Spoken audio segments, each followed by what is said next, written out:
muted feature to have optimal audio conditions. So please know that via conference call, that part will not be interactive, but when we get to the question and answer portion of our time, we will be using the chat feature, which you'll find in your right margin of the WebEx program. So let me do that now. All participants are now in listen-only mode. Okay, so thank you. We are excited to be able to present this morning Arlene Lovejoy and Sarah Swindle speaking on G-Tube Care. And we will be starting first with Arlene on G-Tube Care, and that will go for about a half hour. And then we have Sarah Swindle speaking on enteral feeding, an overview and practice guidelines. And then from 1:05 to 1:30, we will take question and answers. And again, we will be using the chat feature in WebEx. And if you need to expand that, you would do that on your line on your right margin. For those of you that are only participating via conference call and are not connected via WebEx, please send me an email at ohinojosa, which is ohinojosa10@gmail.com, so that we can capture your attendance and that we might be able to follow up with you with a post-webinar survey about your participation. So we thank you for that. So without further ado, I'm going to turn it over to Arlene. Thank you, Arlene, for being with us this morning. And thank you for inviting me. I was really looking forward to this. Just for background, I work at LA County, USC, and my email address is here on the slide. I will also make more material available for you through the webinar afterwards. I work in the newborn intensive care unit, but I've also done pediatrics and a little home care too. So we're going to talk about what it takes to take care of a G-tube. This first slide has a picture of what we call a G-tube button or a Mickey button. And you can actually see that this baby has had some kind of surgery because there's a surgical scar, and it looks pretty benign. But let's get on to what it starts with. Now, it takes a couple of seconds for it to. Okay. You've just been made presenter, so go ahead and try. Now I can. You're using the arrows? I'm using up or down, or that's what I did.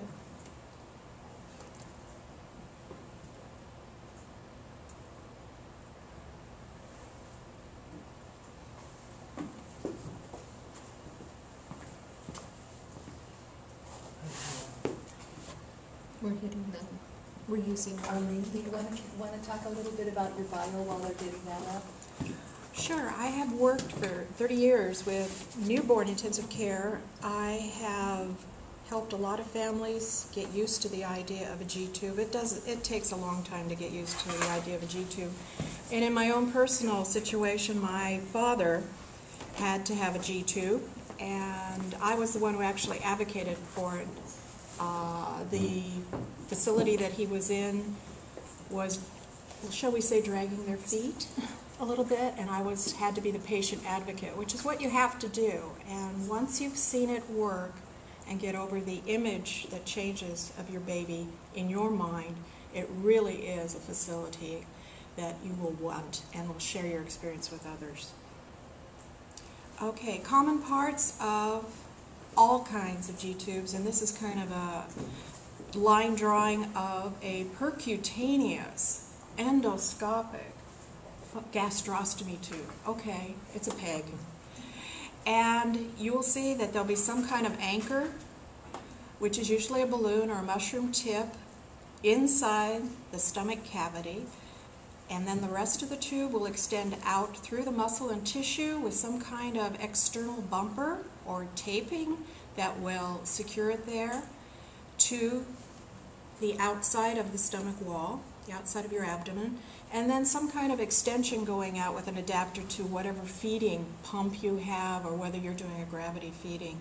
And then I wanted to also mention that a lot of tubes come with a tubing clamp, which is a hard plastic thing, and I want to talk later about using the easy way, which is a rubber band. Now, usually when you get a tube in a pediatric patient, and that's a newborn or a young pediatric or even older pediatric patient, you get what they call a Foley catheter, which was originally designed many, many, many years ago as a urinary catheter. It still is used for that. But because we don't have a lot of patients in our age group that require G-tubes, this is usually the first thing that's used. And it's very simple because it's just a long tube with a balloon. They come in a variety of diameters, so it depends on what size your baby is and how big the surgeon makes the opening or stoma. There are adaptations we can make to this by adding our own tape and bolster and connecting devices, and I'll talk a little bit about that. This is what you, quote, graduate to with your child. The Mickey button, which is also called, I love this terminology now, instead of a button, they're calling it a low-profile gastrostomy feeding tube. In other words, it's pretty flush with the abdomen and doesn't poke out or hang out of a t-shirt or poke through any clothing. It has an internal balloon, a one-way valve, and then it varies in diameter and length so that it will lay flat against the external abdomen and be right inside. The balloon will sit right against the stomach wall on the inside. It has a one-way valve, so it usually doesn't leak, but you can use the little snap closure across it in case it does start to leak just a little bit. But this you'll get in your surgical clinic follow-up visit. All right, common problems. Our usual fear once we get something put or changed in our child is what happens if it comes undone or pops out. In the first couple of weeks, it is considered a surgical emergency. So if your baby or your child gets the tube put in a surgical clinic or in the hospital and then goes home before that 2-week magic period of maturity, if it pops out, you really ought to load the baby up in the car and take them to urgent care or a pediatric emergency room to have the tube placed. The reason is that it takes some time for that channel from the outside abdomen to the inside to mature and hold its shape. Before that, the muscular tissue that's right around the tube may shut, and then it may be difficult. They might have to put the baby under a little sedation or anesthesia to actually put the tube in. After 2 weeks, roughly 2 weeks, it's considered a mature tube, and you yourself are able to put the tube back in, especially if it's a Foley. Foleys are very simple to put in, and most of the time it's been my experience that surgeons will give the family a Foley catheter tube as a backup to whatever device they put into the stoma. So if the one that's in there falls out, you have the Foley to put in. Doesn't require anything extra than maybe a little KY jelly. Now, as the child gets older, they get interested in this thing hanging off their abdomen, and they go grabbing for it, or inadvertently they move while they're hooked up to a feeding tube and they become disconnected or it pulls out. A couple things we recommend. In the neonatal unit, we say onesies, and I'll show you a picture of what one of those looks like. And on older kids, you can actually purchase from a medical supply company, and I have that listed here in my resources, stockinette. This is an orthopedic supply which is used for casting, but comes in a variety of diameters that'll stretch. You buy it and cut a little length, and it becomes like a little undergarment over the G-tube. A little less access to that thing that looks so attractive to them.